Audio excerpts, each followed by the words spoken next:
Okay. All right. Anything else? Just the no contact, the PPO, there was no issues with it, so I just asked that. Okay. Events or. There is no PPO now. No, it's terminated. Okay.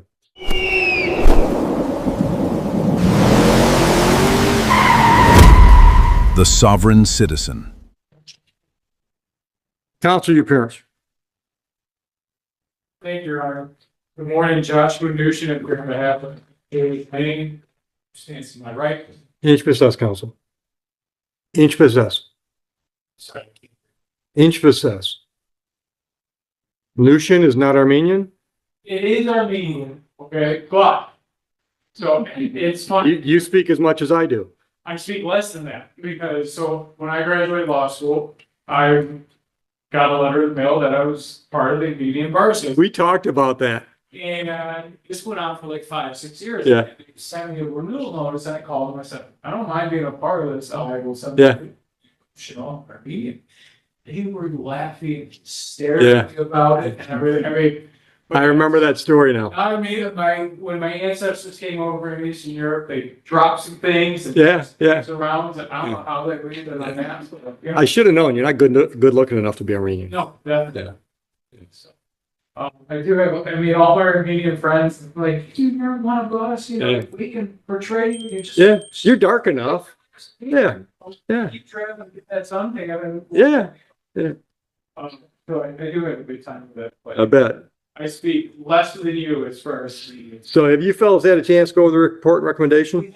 We've gone through the report. It was emailed to me a couple days ago. George got it as well.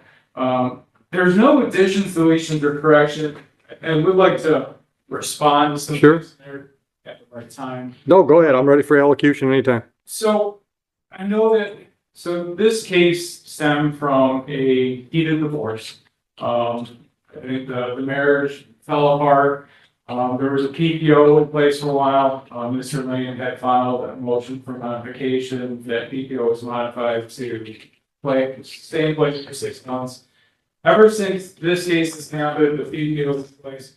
There's been no contact. There's been 0 issues amongst the two of them. This case related to getting property back that Mr. Lane believed was his. Right. Went through the whole divorce proceedings, or the whole judgment. I don't have to belabor that. Granted, should Mr. Lane made better choices that day? Absolutely. In no way, shape, or form are we denying that. I think those guys are the same. As far as the recommendations are concerned, Your Honor, alcohol and drugs were not a part of this.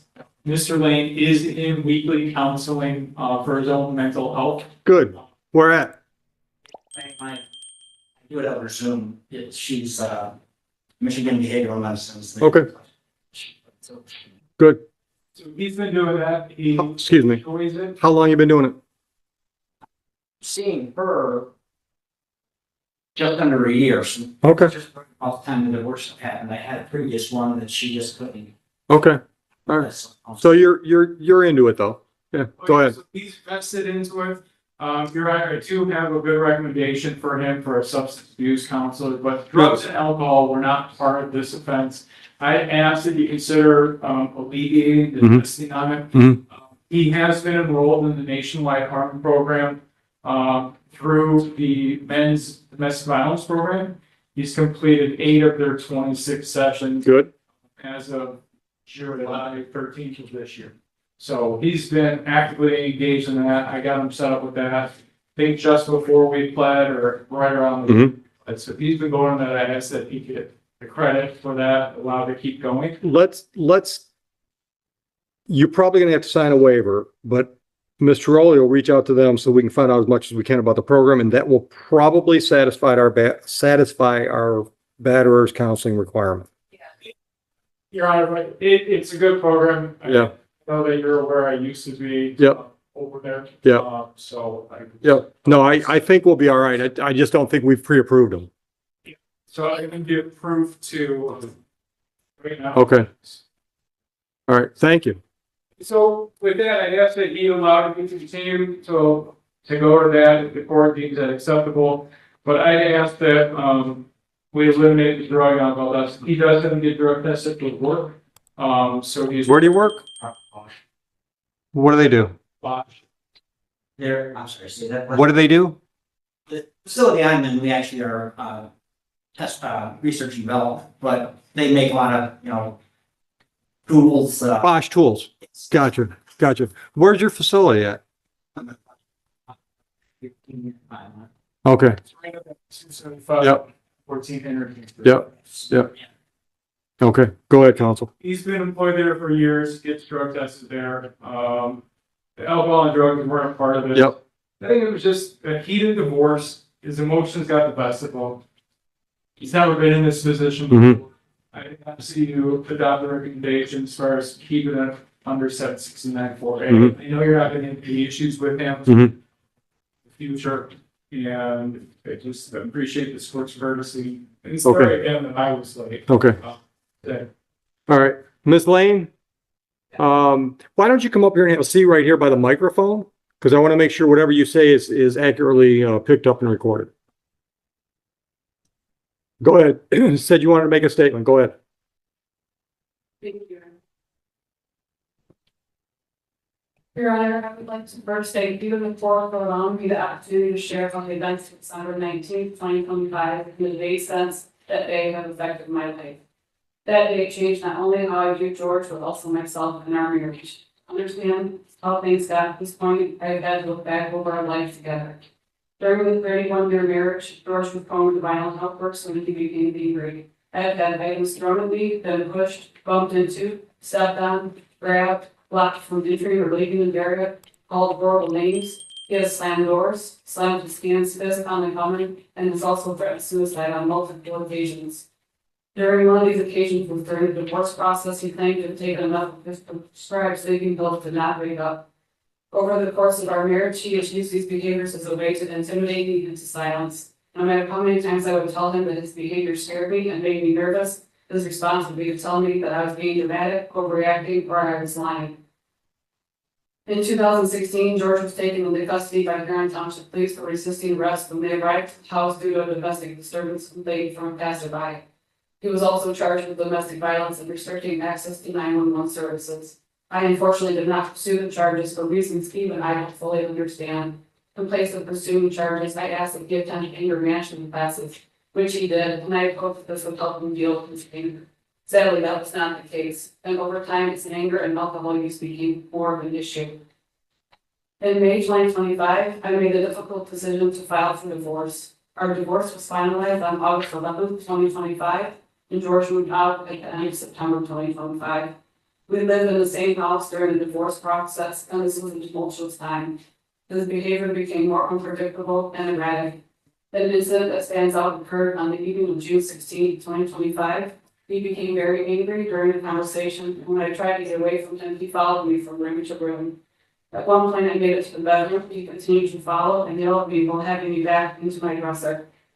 There was a camera in the den outside the bedroom, and I tried to get to an area that would record what was happening. I did make it to the hallway, and again, he had me backed into the wall. Later that evening, I checked the video footage to see if it had caught these events, and it had.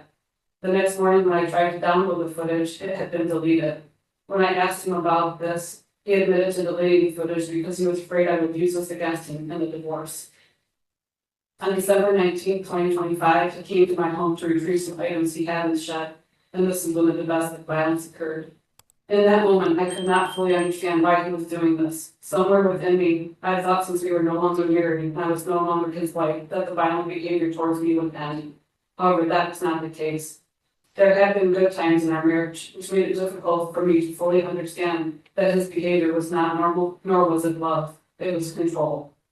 Through counseling and the support of friends and family, I see now that I never had the power or ability to control his outbursts. It does not matter if I was calm when he had his outbursts or if I tried to stand my ground. He alone is responsible for his actions. To George, I had hoped that this process would help you see you cannot treat people the way you treated me that day, and maybe you would take accountability for your actions. Even though you have taken the plea deal, which is a form of admittance of guilt, I know you do not feel that you are guilty or have done anything wrong. This is not just a feeling based on knowing you, it is based on your own words and actions. Did you really think I would find out what you were saying about me? You made your feelings known about me in public posts on social media. an account that you have not had active since 2021, and an account you claim to have been locked out of, an account that I have blocked since being made aware of its existence. Your posts were seen by people who know me, and they shared what you were saying, along with screenshots. You also sent text messages to my mom, accusing me things that simply are not true. You have said these things, same things to your mother, who is repeating it to others. The same person who texted and drove by my home because she was fearful for my safety during the divorce and after you had moved out. Because of this, I had received a phone call from a neighbor telling me she had run into your mother at the post office and how she proceeded to tell her all of the things about me, the same things that you were posting on social media and texting my mom. I don't understand why you feel the need to do these things. Is it because I won't them this time? Wasn't replying to these public posts and texts with my mom to get back to me as a way to intimidate me?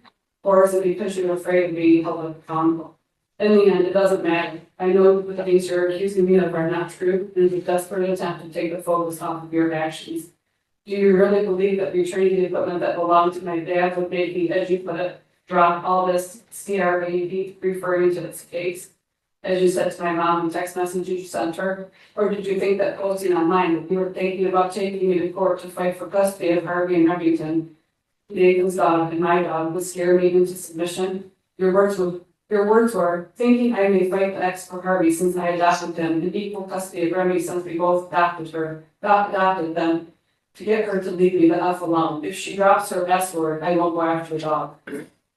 The truth is, you came to my home and used force and intimidation to get what you wanted. What gives you that right? You can call me a liar and accuse me of making the whole incident up, but the bruises on my arm and leg from the door hit me do not lie, and neither does video footage. I did not fling myself backwards. The video clearly shows you using the door as leverage to gain access to the shed. The force of the door pushes me forward and hits me, which is where the bruises come from. When I said to you that I had the whole thing on video, that was not sarcasm. That was me completely dumbfounded as to why you would behave that way when you knew that there were cameras present, cameras you had installed. After noticing in the ring application that the cameras were no longer capturing events, I discovered they had been unplugged. Reviewing the video footage to determine when this occurred, it showed you disconnected them from the power source located inside the access door at 4:10 p.m. prior to closing the door. This was after you had already removed the branch from under the home at 4:09 p.m. I guess in your anger you forgot that the one camera had battery backup and would still be able to capture and record the events at the shed at 4:15 p.m. Why disconnect them? Were you planning to do something, or is this just another example of you trying to delete a camera with evidence that showed your actions? I accepted the way that you treated me for years because you were my husband and I loved you. I tried to understand your struggles and your reasons. I even made excuses for your behavior to myself and others based on the fact that you had a difficult childhood. However, many people face struggles in life and do not behave the way you have or resort to violence to get their way. I tried for many years to work on a marriage and be there for you in every way that I possibly could. I was so desperate to now allow our kids to come from a broken home. And even told you over the years that I was in it for the long haul and would fight for our marriage and family. Words that you would later use against me when I finally realized if I continued to stay with you, I would completely lose myself. Accusing me of not wanting you and giving up on me. As I look back, I wonder, did you ever stop to think about how your actions affected me or our children? Did you ever care about the weight of your actions on my heart or well-being? Or was I just someone you knew would always stay? Was I even a person to you? Or was I just another thing you could play in choice? Someday you will have to look back at the choices you made, and if you're honest with yourself, maybe at some point you will realize the damage you have caused and the family you took for granted and threw away, all because you did not find a way to deal with your anger or heal from your past. As I stand here or sit today, I choose to forgive you. I forgive all of it, even the things you think you didn't do. I do not hold anger or bitterness against you. In fact, it is the opposite. I am filled with sadness. Sadness for you, sadness for me, sadness for our children, and sadness for a life we hope to build together. Your anger affected every aspect of your life, including our marriage, and your inability to take accountability is what finds us here today. My hope is that you will take this experience and learn how to deal with your anger and that you find true healing and peace in your life. Thank you, Ms. Lane. Counsel, anything else before we sentence?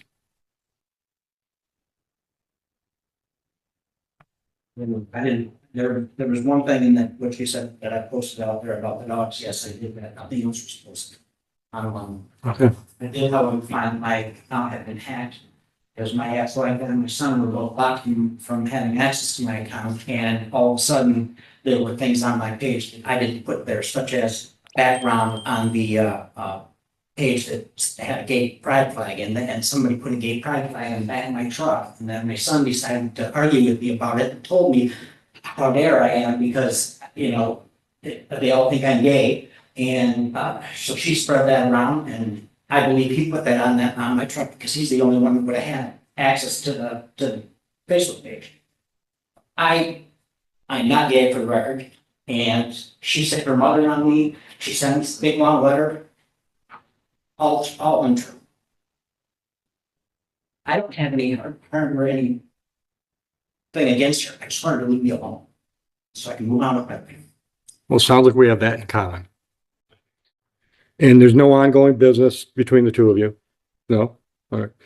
All right, so here's what I'm gonna do. I'm gonna give you the chance of the 7969.4A, the delayed sentence. That'll be for 12 months as per the discussion that you had with the prosecutor's office. I'm going to adopt in full the recommendations from Ms. 𝘾𝙤𝙥𝙮𝙧𝙞𝙜. So first of all, just to reiterate, I'm ordering batteries counseling. I think what you're currently doing is going to satisfy us, but I'm going to leave that to Ms. 𝘾𝙤𝙥𝙀 to give some more information and we'll reach out and let you know. I will not order the no mood altering substance provision for probation at this time. I am going to require a substance abuse evaluation. You send him where you usually send people, and that's fine with me. If the evaluation comes back and they recommend follow-up, then I'm going to order the follow-up. So if they recommend some follow-up treatment of any kind, I'm going to order that. If that happens, then I'll probably instate the no mood altering substances as a probation condition. Any clarification so far on terms? Very good. All right. Court costs on this file are $1,000. You can pay that today or make arrangements so that when you leave the building, we know what the plan is to get it paid. Any questions? Counsel? Ms. Lane, any questions? All right. Thank you all for your time.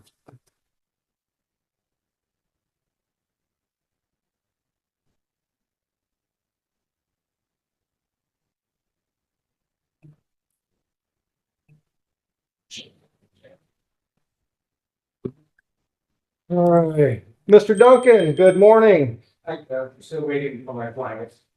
Who is it?